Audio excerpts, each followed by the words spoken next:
What's up, everybody? December 15th. I am so excited for this. So the next big production that we're working on is a stage play called Termination Fee. It's going to be a film too, but it's going to be a stage play. We're hoping to take it to Edinburgh in 2025. And here's the really cool part. On December 15th, 7 p.m., Flappers Comedy Club in Burbank, we're going to be previewing part 1 of Termination Fee. I'm going to be there. Sarah K. Godot's going to be there. Andrew Saxon is going to be there. Graham Owen's going to be there. There's going to be a night of stand-up.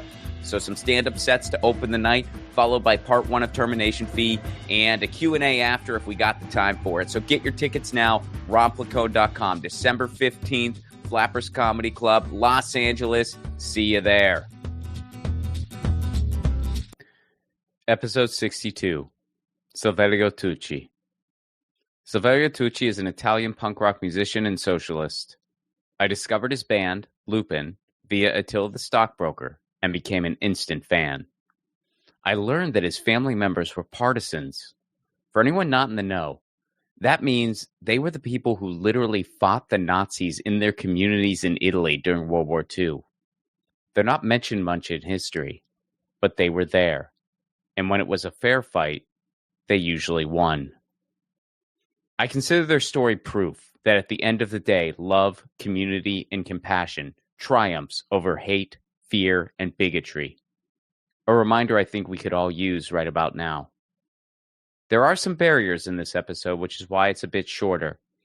I'm limited in my Italian and Silverio in his English. And we also had some connectivity issues.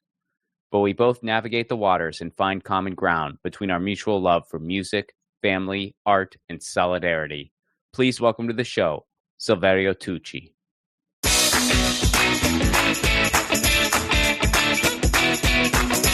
Silverio Tucci, ciao, piacere. Piacere, nice to meet you, mate. Nice to meet you. So I'm very excited to talk to you. I am a big fan of your music. Mi piace la tua musica molto. Thanks a lot, mate. Yeah. And I might expect to talk with you, mate. Thank you. Yeah, but you are in the other part of the world, but you are Italian too, and I like this one so much, and I'm really interested about your history, no? And your family, and perché tu sei italiano, no? Sì. Mia famiglia è sei di Rocoreno, no? Rocoreno. È difficile per me di pronunciare. But we're in, Brooklyn? No, in Italia. In Italia, Rocoreno, vicino di Napoli. Okay, from Campania. Great. Our city is just, I think, 3 hours from Naples. 3 or 4 hours. It's not a lot. I think it's from 400 kilometers or a little bit less. Mm-hmm. So, what got you into music? How did you discover music? Okay. We start. You want to know when we start and what we when we discover punk, something like that. You asked me this. Sì, la musica e poi punk. Sì, allora, in our family we listen to music. All my family, and my father was, he comes from the 60s, and he loves music, and he have a lot. He had a lot of vinyl, and we started to listen vinyl with my father. A lot of soul, a lot of jazz, and a lot of blues, and I don't know, like Marvin Gaye, Stevie Wonder, something like that, no? And we start with these. And when we had 13 or 12, me and my brother, we are twins, Me and Mattia, we are twins. I play the guitar and the things.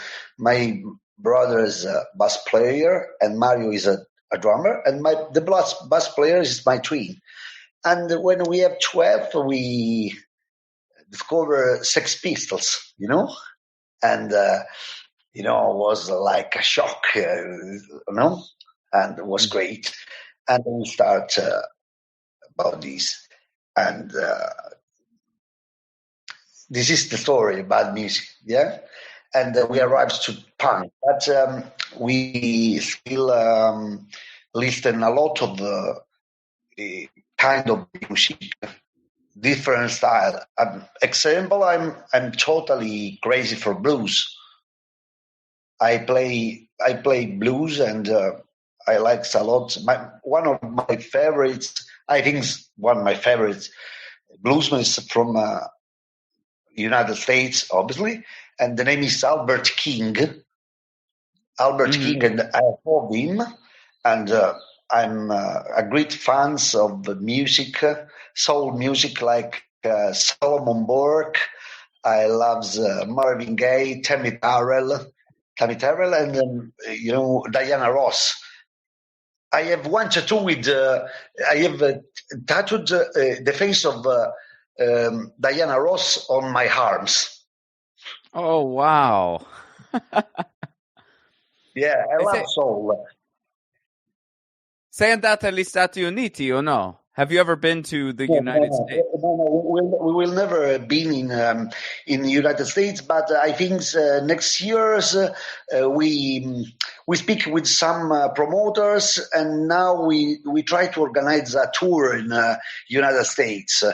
I think it's 10 days or something like that. And we won't play 7 or 8 gig, is our dream, Yeah. Oh, come to Los Angeles. Yeah, maybe if you can help us to find someone to organize a gig, we come in Los Angeles. Yes. Okay.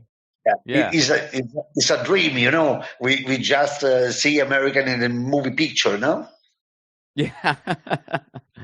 It's a lot of fun. Un paese molto grande, America, gli Stati Uniti, molto grande. Yeah. Molto grande. Molto grande. Yeah. So, tell me about Cosenza. Okay. Cosenza, it's a really strange city, because we are in the deep south of Italy, but our city was ever a city with great musical scene, a political involvement, and sorry, but I have to find the words. I can say in Italian if you want. Cosenza è una città molto avanti, è una città socialista, per cultura socialista da sempre, ed è una città, it's a city that grow and grow in all the situation. È cresciuta politicamente e siamo una città molto solidarity, no? And there is a great culture. There is a great culture about music, about sports, about everything. Someone called Cosenza the Paris of Calabria, because this one is because we have university from the 70s, and there is a big campus now. We have more than 40,000 students who lives in. Yeah, it's a really big campus, and it's like a city, And our city, it's great. and we was born on the terraces of Cosenza Calcio, with in Italy the supporters we call supporters ultras, and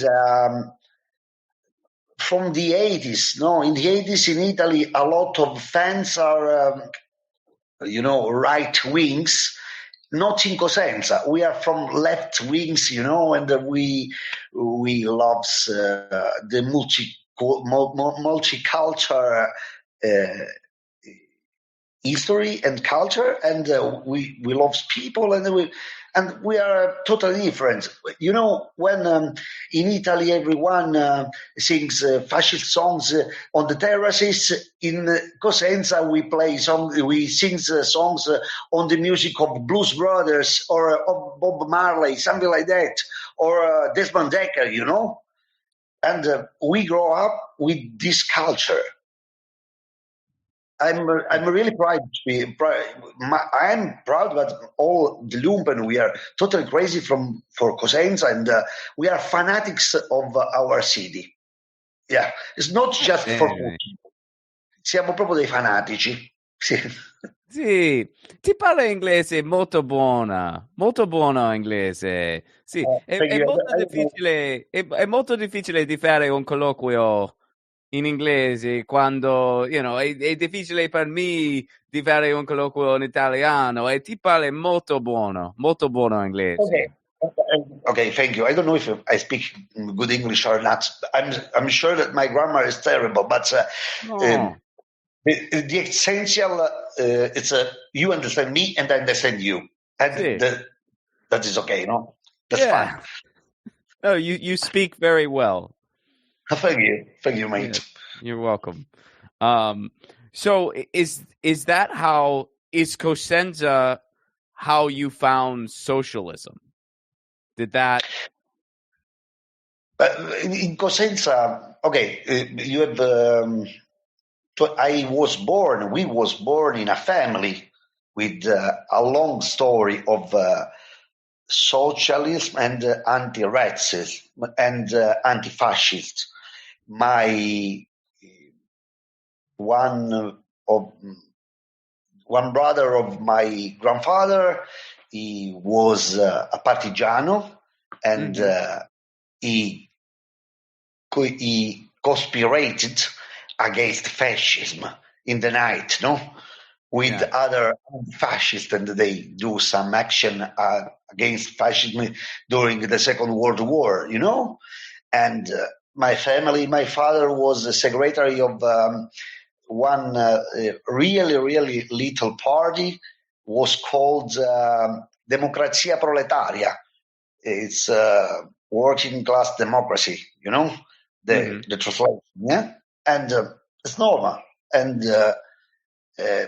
in Cosenza, we had a great history of socialism and communism, communist party, and it's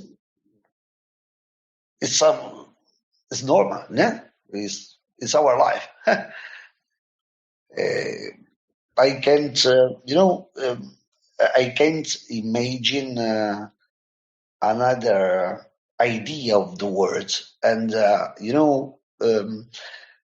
don't care really about election or something like that, because idea and politics is totally different than administration of a city, Yes. But I can't think to live my life in a different way. When I grow up, what I do must be socialist, and we don't have to see socialism like a sunrise, and you walk on to arrives, but we have to live socialism like we are in socialism. You understand what I mean? Yes. I think we have to live socialist, and And if you live socialist, you live your life socialism. That's it. Yeah? Yes. What do you think of what's going on in Italian politics right now? What are your thoughts on the current state of affairs? Now the situation in Italy, the politics in Italy is really terrible, and one, I think, the worst in the last years, the worst now, because we have Matteo Salvini and we have Giorgia Meloni. Giorgia Meloni is an old fascist. That's and, Matteo Salvini, it's a clown, It's just a clown because he will just drive on the problem of the people, and he say every time the problems in Italy is now it's the immigrant and immigration. It's totally crazy, It's crazy because problems in Italy are the bank that stole our money and take our money. The problems in Italy is the mafia, or the politico association of politico mafioso, no? Mafia and police together. But I don't have problem, and I don't think so. The immigrant, it's the problem.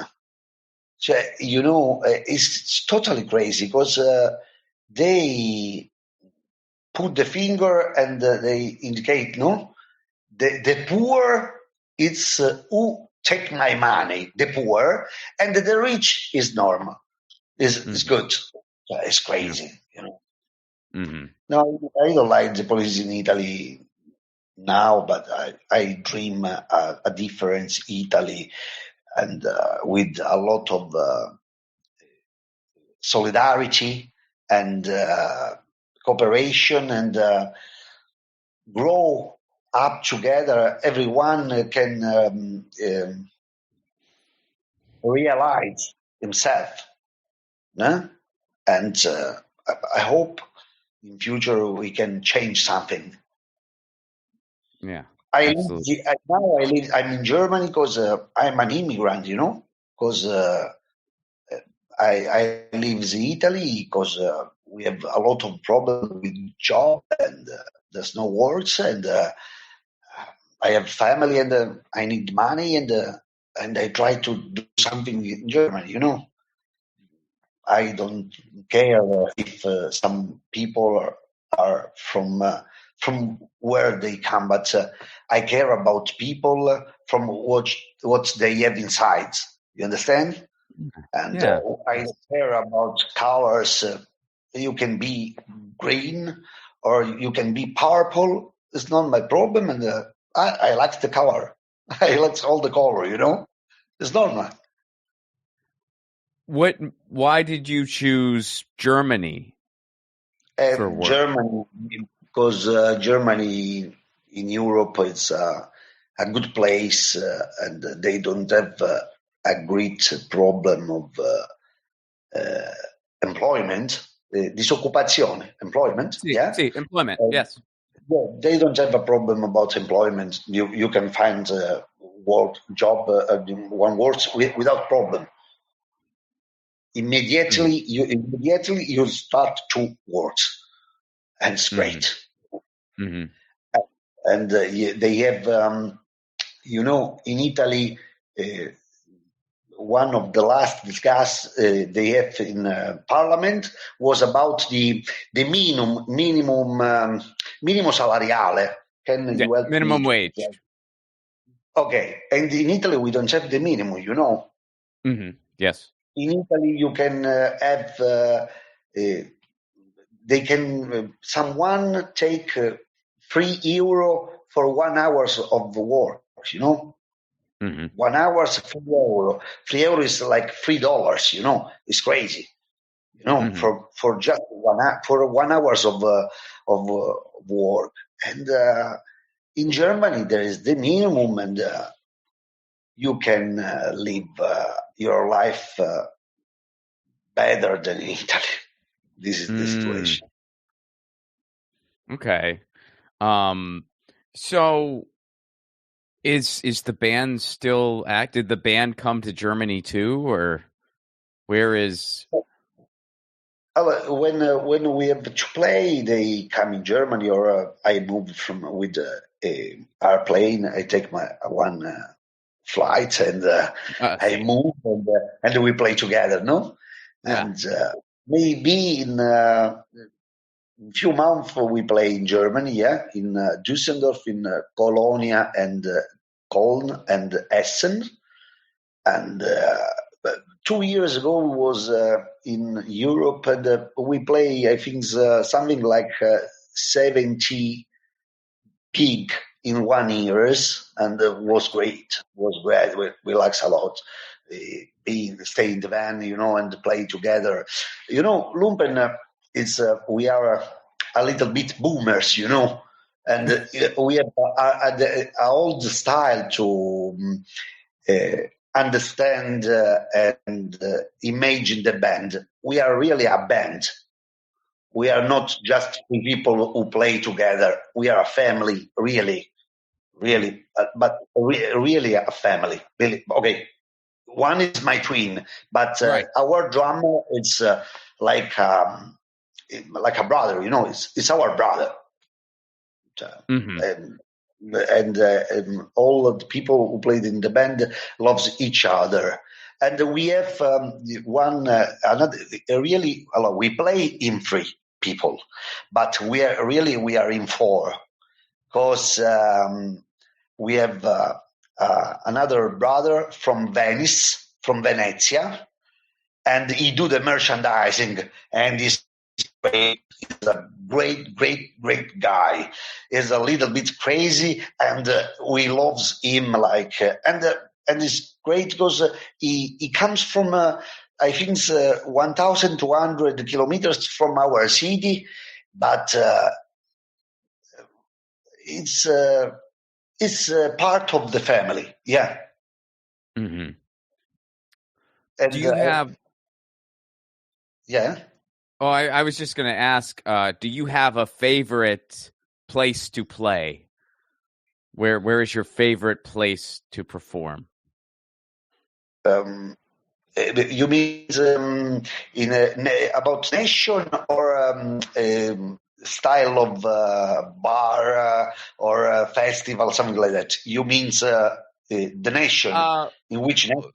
Un paese o una città? Okay. Okay. One of our favorite gig, one of the last gig we play was in Hamburg for the San Pauli Ultras, San Pauli Skinheads, and was great. And was great. We love them. We love the Hamburg people, people from San Pauli, and we wrote a songs for them. Mm-hmm. But we records with acoustic instruments, with violin, with fisarmonica, and with it is a little bit in Irish style, folk style, like Irish style. After I send you, by WhatsApp, I send you, the songs, we don't. I think we have to put out these songs because I think we put on YouTube, or we want to do a 7-inch, something like that for them. Mm-hmm. So, before we started the interview, you told me about a song that you are working on per la squadra di calcio Coscienza. Yeah. Dirmi. Yeah. We used to sing a song on when we are on the terraces, we sing the songs from Doris Day, Che Sera, and we record now we record a video clip with one sister. We record the songs and the video, and it's great. It's an old song from the 50s, and but in a punk way. Well, I look forward to that. And so the Que Sera Sera cover, when will that be coming out? I think it's in 2 days. It's coming out. 2 days. All right. So where can people go to check out the song, and where can people go to learn more about Lumpen? Sorry, can you repeat? Sorry. Yeah. Where can people go to learn more about Lumpen? Tuo sito. We are on Facebook, and we have our YouTube channel, and we have some video, and you can find some live video, and I think it's interesting. Who likes Lumpen? It's interesting to go to see when we play live, because we like a lot. We like records our album, new album, something like that. But we love the gig. We love stay with people, met some friends and some comrades and stay together, no? Yes, absolutely. E presto vieni negli Stati Uniti e anche Los Angeles. Next year, I'm sure we will be in United States. We have some friends in United States from Philadelphia, and I have one cousin in Philadelphia. The name is Jesse. Yeah, in Philadelphia, Jesse, and is a great guy. And we know some great band from United States, like Antagonizer Attila from Atlanta. Antagonizer is a great band. Mm-hmm. It's difficult to pronounce these words, but I love this band, and we like some American scene, Yeah. Ti hai un cugino di Philadelphia, sono di Pittsburgh. Io. Pittsburgh, grande. Yeah, sì. I know Pittsburgh. I studied history at the university, and I remember Pittsburgh during the American Civil War. Mm-hmm. Mm-hmm. Yep. Yeah. We tried to make it happen in the new year. We try. Perfect. Well, Silverio, thank you so much for doing this interview. Thank you, and was a great pleasure, believe me. And thanks a lot, and I hope to see you early, okay? Spero di vederti presto. And if you come in Italy, obviously, okay, now I'm in Germany, but if you come in Italy, please write me, and we try to meet, no? To meet together, no? Grande. That was Silverio Tucci. So the one question I wanted to ask him where we have bad connectivity, his band Lumpen recently released a cover of the classic song Que Sera Sera. It was a collaboration between them and the Canadian punk musician Jenny Wu. You can find it on YouTube. It's awesome. They did a phenomenal job. Just type in Lumpen, Que Sera Sera, and it comes right up. So check that out. Music for the 1000 podcast is provided by Andrew Saxonell. Be sure to check out his podcast, the Bay Watching Podcast, wherever you get your podcasts. Leave us a 5-star review, would you? This is still a new podcast. Every 5-star review goes a long way. And if you want to support this show on the sustainability end, you can do so over patreon.com/Ron Placone. For a give what you can level, you get $1,000 1,000 episodes before the release to the public, bonus podcasts, Zoom hangouts where we all kind of get together. It's a really cool community, and you get insider info on all my upcoming projects and films. That's all for a Give What You Can level over at patreon.com/RobLacone. All right, 62. We are soon. This show will qualify for AARP benefits if it was a person. Or actually, wait, I think this is what it qualifies. Is it 62 or 65? I should have looked that up ahead of time. I think in some cases it's 62, but then it might be 65. Anyway, you get the idea. See you next week.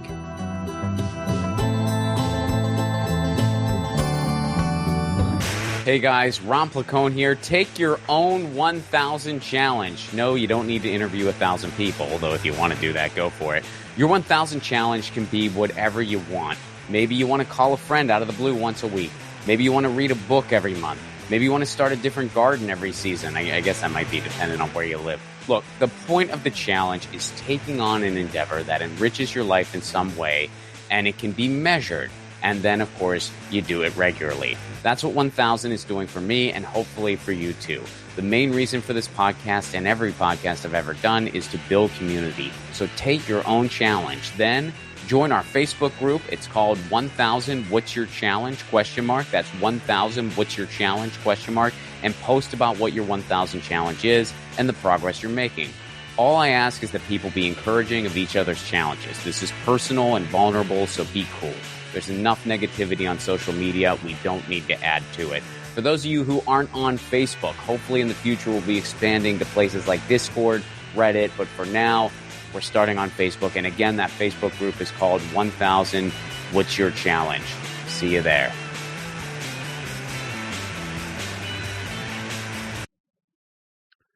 What's up, everybody? So, given the current state of affairs and the fact that we had an election recently, I wanted to kind of give some thoughts on where I feel we're at and where I think we're going. These have been my thoughts long before the election, and nothing would have changed much regardless of the outcome. But anyway, here it goes. An election reflection. Donald Trump has won the 2024 presidential election in the United States. While in so many ways this is anything but surprising, it still sent shockwaves around the world. First, how we got here. For way too long, the American people have been forced into a binary choice between two parties that don't have their back or interest at heart. The Democrats. The Democrats are an elitist institution that have nothing to be elitist about. As a political party, they are completely toothless and rudderless. They have little direction, policy, or principles other than we're not the other guys. They brand this as being a, quote, wide tent, which is more platitude nonsense. There is a reason there is nothing quite like them in the rest of the industrialized world. What few ideas they do have are rooted in lazy, half-baked neoliberal thought that anyone with even the most basic understanding of human history can knock over with a feather. The main reason they have nothing to be elitist about, though, they lose to Republicans half the time. The Republicans, a ghoulish band of shysters, in more recent times adopting a faux populist persona that is not only successful domestically, but the infection is spreading around the world. In reality, they are what they always have been, theocratic fascists, bowing at the altars of capitalism and big business, same as the Democrats, but they throw in some fringe religious dogma, racism, and eugenics for good measure. Side note, both of these institutions love war, but occasionally get a few lone voices that say otherwise. These are the choices the American people are expected to choose between. Because we are and always have been, as Gore Vidal put it, the United States of amnesia, people take a chance on the other team when the current one in power does nothing to make their lives better. Bush didn't deliver, so people took a chance on Obama. Obama didn't deliver, so people took a chance on Trump. Trump didn't deliver, so people took a chance on Biden. Biden didn't deliver, so they said, let's give this Trump guy another chance. Rinse and repeat. Kamala Harris ran a near policy-free campaign, which was not only accepted, but given a full stamp of approval by a corporate media as out of touch as the Democratic Party itself. She refused to distance herself from the horrific foreign policy of Joe Biden, nor did she offer any solutions to domestic shortcomings. Meanwhile, Trump was assembling a team of contrarian lackeys that would make any authoritarian giggle and horrify anybody whose heart is capable of even the smallest amount of empathy. When a status quo is broken, it can be replaced with something better or something worse. The American people chose to replace it with something worse. For the record, something better wasn't on the menu, at least not within the duopoly. The choices were more of the same or make it worse. As of the recording of this, the appointments so far have been nothing short of terrifying. Matt Gaetz, Marco Rubio, Tulsi Gabbard, RFK Jr., and let's not forget Elon Musk. By the way, the irony doesn't escape me that the party of supposed small government plans to make a new governmental institution before even taking office. Our public health institutions, education, climate efforts, and world relations will be decimated beyond recognition. Well, all of these institutions are already, to put it very gently, not great. What will replace them will be even worse. At the end of the day, we are and have been heading towards a cliff. The American people were given a choice to head toward the edge slower or faster. They chose faster. I seldom bring up exactly how bad I think it's going to get here, mainly because it's not the most uplifting subject in the world. I've been called everything from a doomer to a prepper to a nihilist, and none of those terms are even remotely applicable to me. I am, however, a realist. I am also somebody who doesn't sugarcoat things, and I'm also somebody who has never been terribly fond of the country I was born in, and at this point in my life have completed the stages of grief and landed on acceptance. So this is my unfiltered prediction of what's to come. This was my prediction long before November, and after November, the only thing that has changed is the possible timeline. I predict that within the next 5 to 10 years, probably closer to 5 now, a very significant amount of people in this country will become food insecure. Side note, at times I've been criticized for my use of the phrase food insecure. Critics say it's a polite way of saying hungry. While in principle I understand the intention behind said criticism, I don't think it applies here. While those two terms are used interchangeably, they are in fact two different things. Hunger, or going hungry, refers to being in a constant state of not having enough food, be it due to access or poverty or whatever else. Food insecurity does not necessarily mean no food at all or no access. It means that all too often one must decide between buying groceries or paying rent because both isn't an option. Said person may or may not be going hungry. Even if they can't buy food, they may still be able to obtain it. So when I say food insecurity in this case, it's because that is quite literally what I mean. Anyway, a significant number of people in this country will become food insecure, at which point there will be uprisings. Keep in mind, Donald Trump put this country under martial law. Also keep in mind the military, the police, extremists, and right-wing militia groups are all on the same side, the authoritarians. And they've got everyone else outnumbered and outarmed. So I see said uprising being crushed immediately. Meanwhile, our institutions will continue to crumble until the gap between the rich and the poor will widen beyond magnitude, which it nearly already is. The United States will continue to be a playground for Nazi-adjacent plutocrats, but it will increase in severity. To end on a bit of a higher note, I could be completely wrong about all of this. This forecast is not set in stone. An event, movement, catastrophe, whatever, could change the course of everything. The next 4 years could bring about a labor movement, unlike anything we've seen in generations. We could have a general strike. There could be a real populist movement replacing the fake one. All of those things are possible. Would I bet on any of them? If I'm being honest, no. Could I end up being wrong about how bad it's going to get? Definitely. Honestly, I hope I am. I hope someday this piece goes down as a heated warning and not an I told you so. In the meantime, hold your loved ones close. Enjoy your life the best you can. Look around in your community, and if you have support, you're better off than most. If you don't, try to change your situation if you can, though I know many people lack the funds or resources to move. Also, don't give in to hate or bigotry. Your problem is not the immigrant. It's not the trans person or the gay person. It's not pronouns. It's not political correctness. It's not the woke mob. It's the ruling class, the oligarchs, the banks, the war machine, the Wall Street sponsored war profiteers. Summed up, the problem is capitalism. And the sooner we all realize that, the better. Peace, y'all.